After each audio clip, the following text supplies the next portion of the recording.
ఎప్పుడైనా అనుకున్నారా black hole నుంచి వచ్చే శబ్దాన్ని కనుక మనం విన్నట్టయితే ఆ శబ్దం ఎలా ఉంటుందని? మనకు అనిపించినప్పటికీ కూడా అలా జరగాలన్న రూల్ అయితే ఏమీ లేదు కదా. ఎందుకంటే బ్లాక్ హోల్ శబ్దాన్ని రికార్డ్ చేయడం అంత ఈజీ టాస్క్ ఏమీ కాదు కదా అని మీరు అనుకుంటూ ఉండొచ్చు. కానీ నాసా వాళ్ళు ఈ విషయాన్ని కవర్ చేశారు. బ్లాక్ హోల్ నుంచి వచ్చిన శబ్దాన్ని వాళ్ళు రికార్డ్ చేశారు. ఇన్ఫాక్ట్ అది శబ్దం కూడా కాదు, బ్లాక్ హోల్ యొక్క అరుపు, ఆ స్క్రీమింగ్ ని రికార్డ్ చేశారు. స్పేస్ లో మీరు ఎవరి స్క్రీమింగ్ ని వినలేరు కదా అని మీకు అనిపిస్తూ ఉండొచ్చు. సో దాని గురించి కొంచెం డీటెయిల్ గా ఎక్స్ప్లెయిన్ చేస్తాను.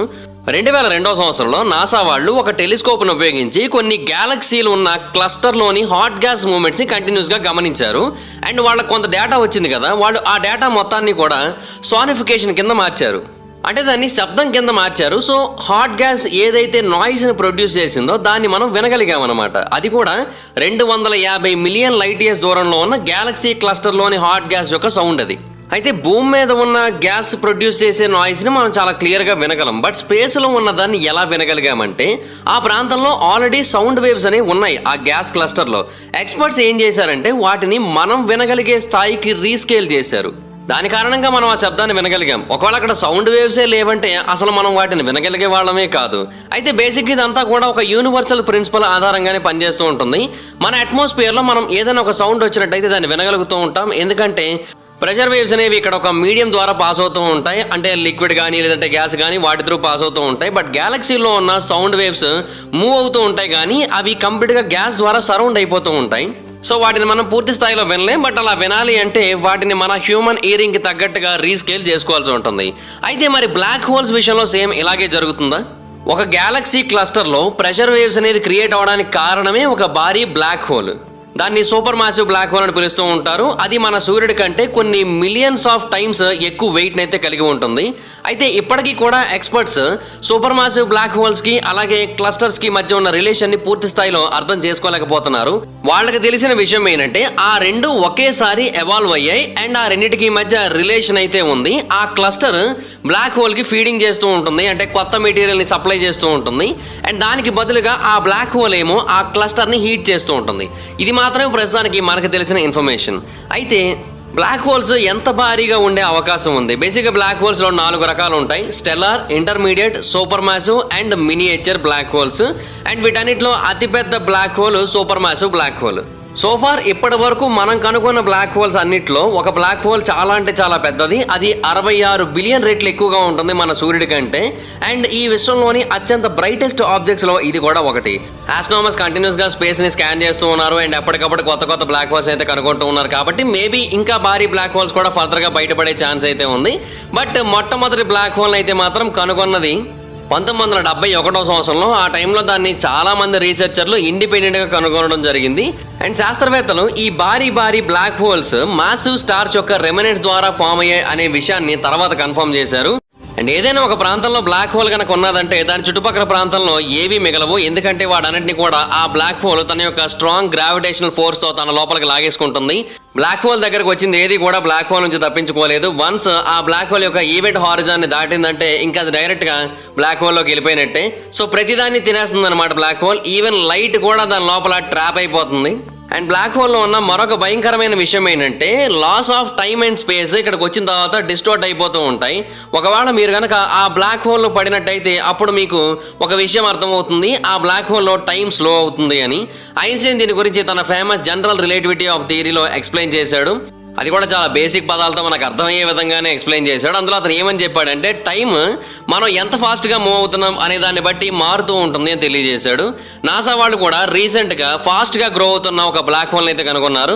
బట్ మనం కంగారు పడాల్సిన అవసరం అయితే ఏమీ లేదు, ఎందుకంటే దాని కారణంగా మనకైతే ఎటువంటి ప్రాబ్లం లేదు. బట్ ఆస్ట్రోనమర్స్ మాత్రం కంటిన్యూస్గా దాన్ని అయితే ఫోకస్ చేస్తూ ఉన్నారు, దాని మీద స్టడీస్ అయితే చేస్తున్నారు.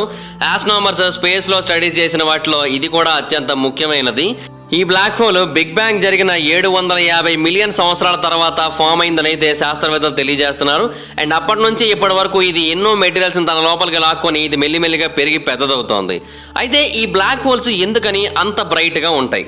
బ్లాక్ హోల్స్ యొక్క డెన్సిటీ చాలా ఎక్కువ, దాని కారణంగా లైట్ కూడా లోపల ట్రాప్ అయిపోతుంది అని ఆల్రెడీ తెలియజేశాను కదా. అయితే మీరు ఆస్ట్రోఫిజిక్స్ని కనుక కన్ఫర్మ్ చేసుకున్నట్టయితే వాళ్ళు చెప్పే ఒకే ఒక విషయం ఏంటంటే ఈ విశ్వంలోని అత్యంత బ్రైటెస్ట్ ఆబ్జెక్ట్స్లో బ్లాక్ హోల్స్ కూడా ఒకటే అని తెలియజేస్తూ ఉంటారు. ఎందుకంటే బ్లాక్ హోల్స్ అనేవి ఎప్పుడు కూడా ఒంటరిగా ఉండవు. అవి ఈ గ్యాలక్సీల యొక్క మధ్య భాగంలో ఉండడానికి ఎక్కువగా ప్రయారిటీ ఇస్తూ ఉంటాయి. అండ్ వాటి చుట్టూ హాట్ గ్యాస్ క్లౌడ్స్ అయితే ఉంటాయి. ఆ క్లౌడ్స్ ఏం చేస్తాయంటే కాస్మిక్ ఆరోరాస్ని క్రియేట్ చేస్తూ ఉంటాయి బ్లాక్ హోల్స్ చుట్టూ. దాని కారణంగా ఏంటంటే మీరు బ్లాక్ హోల్ని చూడలేకపోవచ్చు డైరెక్ట్గా, కానీ దాని చుట్టూ ఉన్న లైటింగ్ని మాత్రం చూస్తూ ఉంటారు. అండ్ బ్లాక్ హోల్ ఏదైతే ఎన్విరాన్మెంట్ మీద ఎఫెక్ట్ని చూపిస్తుందో దాన్ని చాలా క్లియర్గా చూడగలుగుతూ ఉంటారు. దాని కారణంగా మీకు అక్కడ ఒక బ్లాక్ హోల్ ఉన్నది అనే విషయం మీకు అర్థమవుతుంది. రీసెంట్గా కొన్ని సంవత్సరాల క్రితం శాస్త్రవేత్తలు పబ్లిక్కి ఒక ఇమేజ్ని షేర్ చేశారు. 2019 సంవత్సరంలో బ్లాక్ హోల్ యొక్క మొట్టమొదటి ఇమేజ్ని మేము సేకరించాము అని. అయితే నిజానికి అందులో మీరు చూసేది కూడా ఎగ్జాక్ట్గా బ్లాక్ హోల్ అయితే కాదు. దాంట్లో మీకు బ్లాక్ హోల్ చుట్టూ ఒక ఆరెంజ్ రింగ్ అయితే కనబడుతుంది కదా, బట్ స్పేస్లో అది ఆరెంజ్ కలర్లోనే ఉంటుంది అనే విషయాన్ని మనం 100% కన్ఫర్మ్గా చెప్పలేం.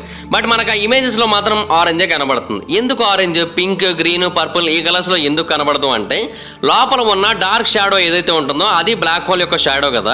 అయితే దాని బయట ఉన్న గ్లోయింగ్ ఆరెంజ్ గ్యాస్ యొక్క రియల్ హ్యూ కాదు. ఎవరైతే రీసెర్చర్లు దాన్ని గమనించారో వాళ్ళు మనకి బ్లాక్ హోల్ని ప్రాపర్గా రిప్రజెంట్ చేయడం కోసం దాని యొక్క బ్రైట్నెస్ని అడ్జస్ట్ చేయడం జరిగింది. శాస్త్రవేత్తలు ఏమని తెలియజేస్తూ ఉంటారంటే ఎల్లో అనేది ఈ విశ్వంలోని మోస్ట్ ఇంటెన్స్ ఎమిషన్స్ని కలిగి ఉంటుంది. తర్వాత రెడ్, ఆ తర్వాత బ్లాక్కి అయితే చాలా అంటే చాలా తక్కువగా ఉంటుంది. ఇన్ఫ్యాక్ట్ కొన్నిసార్లు స్పేస్లో ఎమిషన్సే ఉండవు బ్లాక్ నుంచి అయితే శాస్త్రవేత్తలు తెలియజేశారు. సో మనకి చాలా క్లియర్గా కనబడడం కోసం వాళ్ళు ఆ ఆరెంజ్ కలర్ని అయితే చూస్ చేసుకోవడం జరిగింది. స్పేస్లో మేబీ అది వైట్ కలర్లోనే ఉండి ఉండొచ్చు అని అయితే శాస్త్రవేత్తలు అభిప్రాయపడుతున్నారు. ఎందుకంటే అది బయటకు రిలీజ్ చేసే లైట్ లోపలికి వచ్చే ఆబ్జెక్ట్స్ని బట్టి కూడా ఆధారపడి ఉంటుంది కదా. సో ఎక్కువ శాతం వైట్ కలర్లోనే ఉండే అవకాశం ఉందని శాస్త్రవేత్తలు అయితే తెలియజేస్తున్నారు. బట్ బ్లూ మరియు రెడ్ కలర్ స్పెకిఫికేషన్ కూడా జరుగుతూ ఉంటుంది ఆ ప్రాంతంలో. అంటే బ్లాక్ హోల్స్కి ఒక ఎబిలిటీ ఉంటుంది. అదేంటి అంటే ఒక జిరాఫీ కనుక ఆ బ్లాక్ హోల్లో పడింది అనుకుందాం ఫర్ ఎగ్జాంపుల్, అది ఆ జిరాఫీ యొక్క మెడని చాలా అంటే చాలా ఎక్కువగా సాగదీస్తూ ఉంటుంది. అదే భూమి మీద ఉన్నట్టయితే ఆ జంతువుల యొక్క జీవన విధానం వేరేలా ఉంటుంది. భూమి యొక్క మధ్య భాగంలో కనుక జిరాఫీ ఉన్నట్టయితే దాని కాళ్ళు చాలా పవర్ఫుల్గా భూమికి అట్రాక్ట్ అవుతూ ఉంటాయి. సో అక్కడ నుంచి మూవ్ అవడం కొంచెం కష్టం అవుతూ ఉంటుంది. యానిమల్స్ అన్నిటికీ కూడా ఆల్మోస్ట్ ఇదే రూల్ వర్కౌట్ అవుతూ ఉంటుంది అండ్ యానిమల్స్ ఫేవర్గానే ఉంటుంది. బట్ ఈ రూల్ ఇక్కడ వర్కౌట్ అవుతుంది కానీ బ్లాక్ హోల్స్లో కాదు. బ్లాక్ హోల్స్లో దీన్ని కంప్లీట్గా అగైన్స్ట్గా వర్కౌట్ అవుతుంది. ఎందుకంటే బ్లాక్ హోల్లో గ్రావిటీ చాలా అంటే చాలా ఎక్స్ట్రీమ్గా ఉంటుంది కాబట్టి జిరాఫీ యొక్క లెగ్స్ ఆ బ్లాక్ హోల్ యొక్క మధ్య భాగానికి క్లోజ్గా కనుక ఉన్నట్టయితే అవి ఎక్కువగా లాగేస్తూ ఉంటాయి. దాని కారణంగా ఆ జిరాఫీ స్ట్రెచ్ అయిపోతూ ఉంటుంది. ఆ గ్రావిటీ సెంటర్కి వెళుతున్న కొద్దీ ఇంకా ఎక్కువ అవుతుంది. దాని యొక్క లెగ్స్ ఇంకా ఎక్కువగా సాగడం మొదలు పెడతాయి. అండ్ జిరాఫీ యొక్క టాప్ బాడీ ఏమో ఉన్న చోటే ఉంటుంది. దాని కారణంగా ఏంటంటే జిరాఫీ కంప్లీట్గా సాగిపోతుంది అనమాట. సో ఇంకా అప్పుడు జిరాఫీ కూడా స్పెగెటీ నూడిల్స్ లాగా అయిపోయే అవకాశాలు అయితే ఉన్నాయి. అందుకే ఇక్కడ స్పెగెటిఫికేషన్ అనే ప్రాసెస్ని అయితే ఎక్స్ప్లెయిన్ చేయడానికి ట్రై చేస్తూ ఉంటారు శాస్త్రవేత్తలు. అయితే బ్లాక్ హోల్కి మన సూర్యుడికి మధ్య ఉన్న ఏకైక డిఫరెన్స్ ఏంటి అంటే బ్లాక్ హోల్ యొక్క మధ్య భాగం సూపర్ డెన్స్ మెటీరియల్తో తయారు చేయబడుతుంది. దాని కారణంగా బ్లాక్ హోల్కి చాలా స్ట్రాంగ్ గ్రావిటేషనల్ ఫీల్డ్ అయితే ఉంటుంది. సో ఏదైతే ఆ లోపలికి వెళ్తుందో ఈవెన్ టైంతో సహా దాన్ని కూడా అది ట్రాప్ చేస్తూ ఉంటుంది. బట్ దాని కారణంగానే మనం బ్లాక్ హోల్స్ అయితే చూడలేకపోతూ ఉంటాం. థియరిటికల్గా వాటి గురించి ఎన్నైనా మనం చెప్పుకోగలుగుతూ ఉంటాం. అండ్ ఏదైనా సరే బ్లాక్ హోల్ కింద మారిపోయే ఛాన్సెస్ కూడా ఉన్నాయి థియరిటికల్గా. ఈవెన్ మన సూర్యుడిని కూడా మనం ష్రింక్ చేసి 4 మైళ్ళ వరకు కంప్రెస్ చేసామనుకోండి, అప్పుడు ఆటోమేటిక్గా సూర్యుడు కూడా ఒక చిన్న సైజ్ బ్లాక్ హోల్గా మారిపోతాడు. అండ్ దాని యొక్క డెన్సిటీ కూడా ఎక్కువే ఉంటుంది. కాకపోతే ఆ బ్లాక్ హోల్ సైజ్ చాలా చిన్నగా ఉంటుంది కాబట్టి పెద్దగా ఇంపాక్ట్ అయితే ఉండదు. అలాగే మన భూమిని కూడా మనం బ్లాక్ హోల్గా మార్చచ్చు, మార్స్ని బ్లాక్ హోల్గా మార్చచ్చు, ఈవెన్ మన బాడీని కూడా మనం కావాలనుకుంటే బ్లాక్ హోల్గా మార్చుకోవచ్చు. అయితే శాస్త్రవేత్తలు ఎప్పటి నుంచో ఒక విషయం మీద పరిశోధనలు చేస్తున్నారు. అదేంటంటే వైట్ హోల్ అనేది నిజంగా ఉందా లేదా, లేదంటే ఇది కేవలం ఒక మిత్ మాత్రమేనా. అయితే థియరిటికల్గా ఇది మనకు తెలియజేసే విషయం ఏంటి అంటే అవి బ్లాక్ హోల్స్ పనిచేస్తున్న విధానానికి కంప్లీట్గా ఆపోజిట్గా పనిచేస్తూ ఉంటాయి. సో అందుకని కొంతమంది శాస్త్రవేత్తలు ఏంటంటే ఈ బ్లాక్ అండ్ వైట్ హోల్స్ని ఇన్ అండ్ యాంగ్ లాగా లేదంటే కాయిన్కి 2 సైడ్స్ లాగా ఉంటాయని చెబుతూ ఉంటారు. అండ్ వాళ్ళు చెబుతున్న దాని ప్రకారం అయితే ఈ వైట్ హోల్ కూడా ఆల్మోస్ట్ బ్లాక్ హోల్ లాగే కనబడుతూ ఉంటుంది. బట్ పనులు మాత్రం డిఫరెంట్గా చేస్తూ ఉంటుంది. బ్లాక్ హోల్స్ అంత ప్రమాదకరమైనవి కావనేది చెబుతూ ఉంటారు. బట్ వైట్ హోల్స్ అనేవి నిజంగా ఉన్నాయా లేదా అనేది ప్రస్తుతానికైతే ప్రూవ్ అవ్వలేదు. ఇంకా వాటి గురించి పరిశోధనలు జరుగుతున్నాయి. అలాగే వామ్ హోల్స్ గురించి కనుక తెలుసుకున్నట్టయితే ఆల్రెడీ చాలా సినిమాల్లో మనం బ్లాక్ హోల్స్ గురించి వామ్ హోల్స్ గురించి చూసాము. ఈ వామ్ హోల్స్ అనేవి మనల్ని కాలంలో ఒక ప్రాంతం నుంచి ఇంకో ప్రాంతానికి చాలా వేగంగా తీసుకుని వెళ్ళడానికి సహాయపడుతూ ఉంటాయని అయితే మనకి చాలా సినిమాల్లో కూడా చూపించారు. ఇన్ఫాక్ట్ రియల్ లైఫ్లో కూడా శాస్త్రవేత్తలు అదే తెలియజేస్తూ ఉంటారు. బ్లాక్ హోల్స్కి ఏంటంటే ఒకసారి లోపలికి ఎంటర్ అయితే ఎగ్జిట్ అనేది ఉండదు. అంటే లోపలికి వెళ్తాం, ఇంకా మన శరీరం పీసులు అయిపోతుంది, అక్కడే చనిపోతాం. ఇంకా వామ్ హోల్స్ ఏంటంటే లోపలికి వెళ్తాం, మళ్ళీ బయటకు వస్తాం. ఎందుకంటే ఒక ప్రాంతం నుంచి మనం ఇంకొక ప్రాంతానికి అయితే వెళ్ళాలి కాబట్టి. అయితే బ్లాక్ హోల్స్ కి సంబంధించి కూడా ఒక థియరీ ఉంది. అదేంటంటే బ్లాక్ హోల్స్ మనల్ని ఒక యూనివర్స్ నుంచి ఇంకొక యూనివర్స్ కి తీసుకొని వెళ్తూ ఉంటాయని చెబుతూ ఉంటారు. కాకపోతే చాలా వేగంగా తీసుకొని వెళ్తూ ఉంటాయి కాబట్టి ఆ వేగాన్ని మనం తట్టుకోగలిగినట్టయితే, అంటే ఆ వేగాన్ని తట్టుకోగలిగే ఏదైనా ఎక్విప్మెంట్ ఉపయోగించి మనం బ్లాక్ హోల్స్ లో కనుక ఎంటర్ అయినట్టయితే మనం బ్లాక్ హోల్స్ ద్వారా వేరే యూనివర్స్ కి ట్రావెల్ చేయొచ్చు. అది మల్టీవర్స్ అయ్యొచ్చు, లేదంటే ప్యారలల్ యూనివర్స్ అయి ఉండొచ్చు, ఏదైనా జరగచ్చు. బట్ మనం ఇంకొక డైమెన్షన్ కానీ ఇంకొక విశ్వానికి కానీ వెళ్ళే అవకాశం ఉందని అయితే వాళ్ళు చెబుతూ ఉన్నారు. బట్ ఇది కూడా ఎంతవరకు వాస్తవం అనేది ఎవరికి పూర్తిగా తెలియదు. ఇది కూడా ఒక థియరీ మాత్రమే. అండ్ వామ్ హోల్స్ గురించి ఉన్నవి కూడా ప్రస్తుతానికి థియరీస్ గా మాత్రమే ఉన్నాయి. ప్రస్తుతానికి అవి కూడా 100% ప్రూఫ్ అయితే లేదు. సో బ్లాక్ హోల్స్ అనేవి ఈ విశ్వంలోని అతిపెద్ద స్ట్రక్చర్స్ లో ఒకటి. అండ్ వాటిలో చాలా చిన్నవి కూడా ఉంటాయి. అండ్ స్మాలెస్ట్ బ్లాక్ హోల్ యొక్క మాస్ కూడా మన సూర్యుడి యొక్క మాస్ కంటే 3 రెట్లు ఎక్కువగా ఉండే ఛాన్స్ ఉంటుంది. అంతటి వింతైన ఆబ్జెక్ట్స్. అయితే ఇప్పుడు ఈ బ్లాక్ హోల్ యొక్క శబ్దాన్ని నాసా వాళ్ళు ఎలా వినగలిగారు అంటే వాళ్ళు హాట్ గ్యాస్ యొక్క శబ్దాలని రికార్డ్ చేయగలిగారు కదా. బేసిక్గా ఈ బ్లాక్ హోల్ చుట్టూ కూడా హాట్ గ్యాసే ఉంటుంది. ఆ హాట్ గ్యాస్ యొక్క శబ్దాన్ని కనుక మనం వినగలిగినట్టయితే బ్లాక్ హోల్స్ యొక్క శబ్దాన్ని విన్నట్టే అని శాస్త్రవేత్తలకు అర్థమైంది. అలాగా వాళ్ళు హాట్ గ్యాస్ యొక్క శబ్దాన్ని వినడం ద్వారా బ్లాక్ హోల్ యొక్క శబ్దాన్ని అయితే రికార్డ్ చేశారు. ఎందుకంటే బేసిక్గా బ్లాక్ హోల్ అసలు ఏమీ కనబడదు కాబట్టి మనకి ఎక్కువగా ఉండేది ఆ హాట్ గ్యాస్ క్లౌడ్సే కాబట్టి ఆబ్వియస్లీ దానికి సంబంధించిన శబ్దాలను అయితే శాస్త్రవేత్తలు రికార్డ్ చేసి అదే బ్లాక్ హోల్ యొక్క శబ్దంగా కన్ఫర్మ్ చేశారు. అండ్ ఈ బ్లాక్ హోల్స్ ఉన్నట్టుండి మాయమైపోయే అవకాశాలు కూడా ఉన్నాయి. దీని గురించి పార్కింగ్ రేడియేషన్ అనే థియరీ కూడా ఉంది. దాని ప్రకారంగా రేడియేషన్ అప్పుడప్పుడు మాస్ని అలాగే రొటేషనల్ ఎనర్జీని తగ్గిస్తూ ఉంటుంది బ్లాక్ హోల్స్కి సంబంధించి. దాని కారణంగా అప్పుడప్పుడు బ్లాక్ హోల్స్ ఎవాపరేట్ అయిపోతూ ఉంటాయి, మెల్లిమెల్లిగా పూర్తి స్థాయిలో కనుమరుగైపోతూ ఉంటాయి. చిన్న చిన్న బ్లాక్ హోల్స్ విషయంలో ఇది ఎక్కువగా జరుగుతూ ఉంటుంది. సూపర్ మ్యాసివ్ బ్లాక్ హోల్స్ విషయంలో ఇది జరగకపోవచ్చు, ఎందుకంటే వాటిలో ఉన్న ఎనర్జీ చాలా ఎక్కువగా ఉంటుంది కాబట్టి. సో మన యొక్క నైబరింగ్ గ్యాలక్సీలో చాలా అంటే చాలా బ్లాక్ హోల్స్ అయితే ఉన్నాయి. ప్రస్తుతానికైతే ఒక ఎలిజివ్ బ్లాక్ హోల్ని కూడా కనుగొన్నారు. ఇది అన్ని బ్లాక్ హోల్స్ కంటే చాలా ప్రత్యేకమైంది, ఎందుకంటే ఇది ఈ ప్రపంచంలోని మొట్టమొదటి డార్మెంట్ స్టెల్లార్ బ్లాక్ హోల్. అది కూడా మన గ్యాలక్సీ యొక్క బయట భాగంలోనే కనుగొనడం జరిగింది. ఇటువంటి బ్లాక్ హోల్స్ ఏంటంటే వాటి చుట్టూ ఉన్న ఎన్విరాన్మెంట్తో అంత ఎక్కువగా రియాక్ట్ కావు. దాని కారణంగా ఏంటంటే అవి ఎక్కువగా రేడియేషన్ బయటకు రిలీజ్ చేయవు. మిగతా బ్లాక్ హోల్స్ ఏంటంటే ఎక్కువగా రేడియేషన్ రిలీజ్ చేస్తూ ఉంటాయి. బట్ ఏది ఏమైనప్పటికీ కూడా బ్లాక్ హోల్ అంటే ఈవెంట్ హారిజాన్ని దాటింది అంటే ఏదైనా ఆబ్జెక్ట్ ఖచ్చితంగా అది డిసపియర్ అయిపోతుంది. అందులో మాత్రం ఏ డౌట్ లేదు.